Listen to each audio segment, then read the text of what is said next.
शुक्रवार 3 मे सायंकाळी 6 वाजता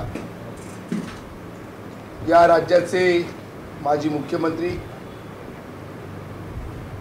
या राज्याचे शिवसेना प्रमुख आदरणीय उद्धवजी ठाकरे साहेब यांची जाहीर सभा कणकवलीच्या उपजिल्हा रुग्णालयाच्या समोर त्या ठिकाणी होणार आहे। मोठ्या संख्येनं उद्धवजींचे विचार ऐकण्याकरता, त्यांना पाहण्याकरता, त्यांच्याशी संवाद साधण्याकरता मोठ्या प्रमाणामध्ये शिवसैनिक, महाविकास आघाडीचे सर्व कार्यकर्ते आणि मोठ्या संख्येने सिंधुदुर्ग जिल्ह्यातली जनता या सभेला उपस्थित राहणार आहे। 7 मेला या मतदारसंघातलं मतदान होणार आहे आणि जी संपूर्ण या महाराष्ट्रामध्ये इंडिया आघाडी, महाविकास आघाडी, शिवसेनेची जो एक झंझावत आहे, हा झंझावत या निमित्तानं या ठिकाणी आपल्याला पाहायला मिळणार आहे। खरं तर हा या सिंधुदुर्ग जिल्ह्यातनं शिवसेना महाविकास आघाडी म्हणून जवळजवळ 1 लाखाचं मताधिक्य हे या सिंधुदुर्ग जिल्ह्यातनं या निवडणुकीमध्ये खासदार विनायक राऊत या निमित्तानं घेणार आहे। गेल्या 10 वर्षामध्ये ज्या पद्धतीनं खासदार विनायक राऊतांनी जो जनसंपर्क या मतदारसंघामध्ये ठेवलेला आहे, ज्या पद्धतीनं विकास या मतदारसंघामध्ये केलेला आहे, जवळजवळ 2200 गावं, 23,000 वाड्या आणि जवळजवळ 350-400 किलोमीटरचं अंतर, अशा प्रकारचा हा चिपळूणपासून दोडामार्गपर्यंतचा हा मतदारसंघ आहे। आणि या संपूर्ण मतदारसंघामध्ये पुन्हा एकदा म्हणजे तिसऱ्यांदा विजयाची हॅट्रिक ही जनतेच्या प्रेमावर, जनतेच्या आशीर्वादावर आणि जनतेच्या पवित्र मतदानावर या ठिकाणी खासदार विनायक राऊत या ठिकाणी करणार आहे। खरं तर जे विरोधी उमेदवार आहेत, नारायण राणे यांचा जनाधार हा मागेच त्या ठिकाणी संपुष्टात आलेला आहे, कधीच त्या ठिकाणी संपलेला आहे आणि म्हणूनच त्यावेळी त्यांना पक्ष बदल करावा लागला आणि त्यांना राज्यसभेची खासदारकी ही भारतीय जनता पार्टीने दिली।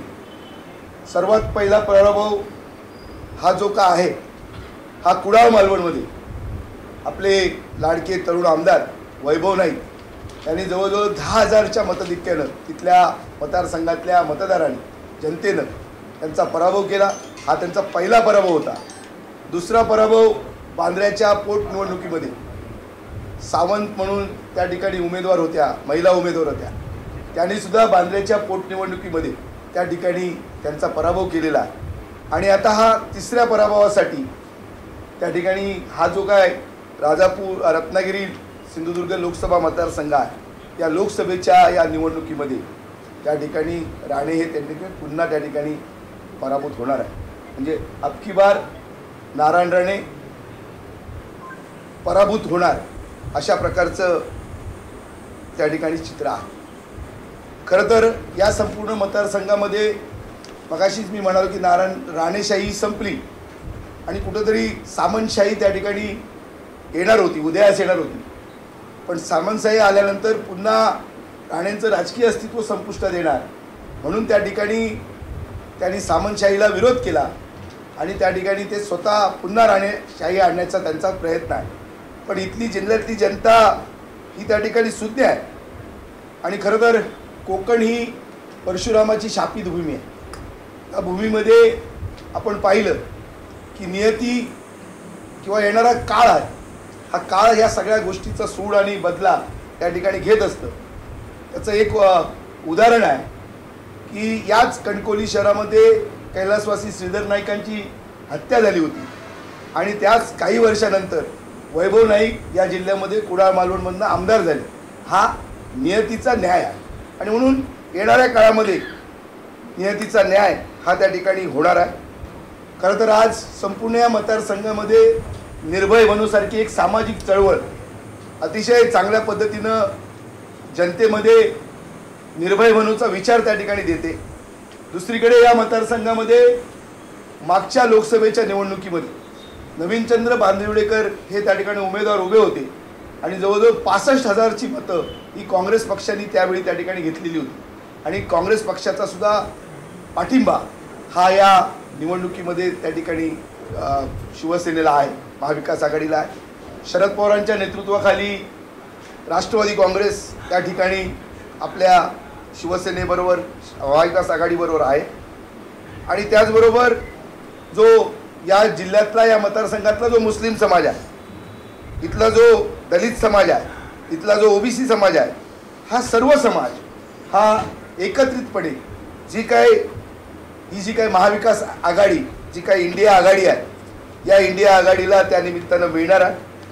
खरं तर या सगळ्या गेल्या 10 वर्षातला जो मोदी शहांचा जो कारभार आहे, या कारभाराच्या विरोधामध्ये जनतेमध्ये उद्रेक आहे, संताप आहे आणि कुठेतरी या उद्रेकाचा संतापाची लाट ही या निवडणुकीला 7 मेला त्या ठिकाणी येईल आणि 4 जूनला जो निकाल त्या ठिकाणी येणार आहे, या देशामध्ये सरकारमध्ये त्या ठिकाणी परिवर्तन होईल, बदल होईल।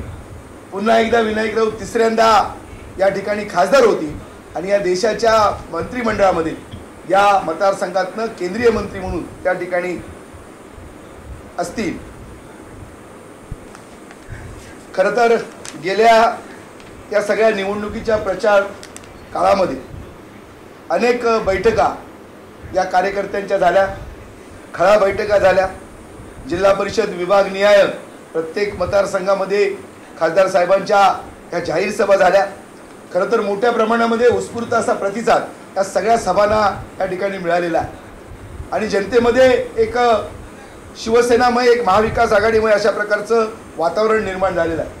आपल्याला माहिती आहे की गेल्या 10 वर्षामध्ये ज्या पद्धतीनं लोकशाही धोक्यामध्ये आली, संविधान त्या ठिकाणी अडचणीमध्ये आलेलं आहे, मोठ्या प्रमाणात भारतीय जनता पार्टीच्या या सगळ्या काळामध्ये मोठा भ्रष्टाचार या ठिकाणी झालेला आहे, महागाई ही फार मोठ्या प्रमाणामध्ये आहे, बेरोजगारी सुद्धा त्या तितकीच मोठ्या प्रमाणामध्ये आहे आणि म्हणून या सगळ्या कारभाराच्या विरोधामध्ये जनतेमध्ये संतापाची लाट आहे आणि म्हणून आज आम्ही ज्या ठिकाणी सभांच्या माध्यमातून, बैठकांच्या माध्यमातून, प्रचार फेरीच्या माध्यमातून आम्ही जनतेशी जो संवाद साधतोय, संपर्क करतोय, ज्या पद्धतीनं प्रचार करतो, यामध्ये मी मगाशी आम्हाला सांगितलं की 1 लाखाच्या मताधिक्य हे जवळजवळ या सिंधुदुर्ग जिल्ह्यातनं खासदार विनायक राऊतना त्या ठिकाणी मिळणार आहे। खरं तर ही 3 तारीखची सभा ही आम्ही मोठ्या, म्हणजे मागची सभा आपण पाहिली होती, जवळजवळ 4 ते 5 हजार लोक त्या सभेला उपस्थित होते। ही सभासुद्धा आम्ही मोठी सभा करण्याचा आमचा प्रयत्न आहे आणि 3 मेला संध्याकाळी या मैदानावर विराट जनसागर उद्धवजींचे विचार ऐकण्यासाठी त्या ठिकाणी येणार आहे। खरं तर गेल्या जी संधी उद्धवजींना मुख्यमंत्री म्हणून मिळाली, या मुख्यमंत्रीच्या काळामध्ये उद्धव साहेबांनी या सिंधुदुर्ग जिल्ह्याला फार मोठं विकासाचं योगदान दिलेलं आहे। सुसज्ज हॉस्पिटल असेल, मेडिकल, सरकारी मेडिकल कॉलेज असेल, 966 कोटी रुपयाचं मेडिकल कॉलेज या ठिकाणी सुरुवात झालेली आहे। चिपीचं विमानतळ, जे विमानतळ पर्यटनाला चालना देणारं एक विमानतळ त्या ठिकाणी सुरू झालेलं आहे। मुंबई गोवा हा जो काय महामार्ग आहे, या महामार्गामधलं सिंधुदुर्ग ते रत्नागिरी अशा पद्धतीचा पहिला टप्पा हा 100% त्या जिल्ह्यामध्ये पूर्ण झाला आहे आणि अनेक विकासाची कामं खासदार विनायक राऊत म्हणून, त्याचबरोबर केंद्र सरकार आणि राज्य सरकारच्या वेगवेगळ्या योजनांमधनं या संपूर्ण जिल्ह्याचा सर्वांगीण त्या ठिकाणी विकास केलेला आहे आणि म्हणून लोकांना त्या ठिकाणी विनायक राऊत सारखा एक सर्वसामान्यांचा, एक आपला हक्काचा माणूस, तो एक हक्काचा खासदार, अशा प्रकारचा खासदार त्यांना हवा आहे आणि तशा पद्धतीनं इथली जनता त्यांना त्या ठिकाणी या निवडणुकीच्या निमित्तानं आशीर्वाद त्या ठिकाणी देणार आणि म्हणून ही जाहीर सभा जी आहे ही उत्स्फूर्त करण्याकरता किंवा विराट जनसागर या सभेमध्ये आणण्याच्या करता शिवसैनिक त्या ठिकाणी, महाविकास आघाडीचे कार्यकर्ते मेहनत घेतात। आजही त्या ठिकाणी सर्व तालुका प्रमुखांची विभाग प्रमुखांची, उपजिल्हा प्रमुख, तालुका प्रमुख, संघटनेतल्या सर्व या मतदारसंघातले कणकवली असेल, देवगड असेल, वैभववाडी असेल, या सगळ्या शहरातल्या कार्यकर्त्यांची, प्रमुख कार्यकर्त्यांची बैठक आणि त्यांच्यावर तशा प्रकारची जबाबदारी या निमित्तानं देण्यात आलेली आहे. मी सगळ्या जिल्हावासियांना या निमित्तानं विनम्र असं आवाहन करतो की उद्धव साहेबांचे विचार ऐकण्याकरता, या सभेकरता आपण मोठ्या संख्येनं या सभेला त्या ठिकाणी उपस्थित राहावं. ताज्या अपडेट्स आणि ताज्या बातम्यांसाठी आजच सबस्क्राईब करा आपला Sindhudurg digital news channel. Like करा, शेअर करा, कमेंट करा आणि महत्त्वाचं म्हणजे बेल आयकॉनला क्लिक करायला विसरू नका.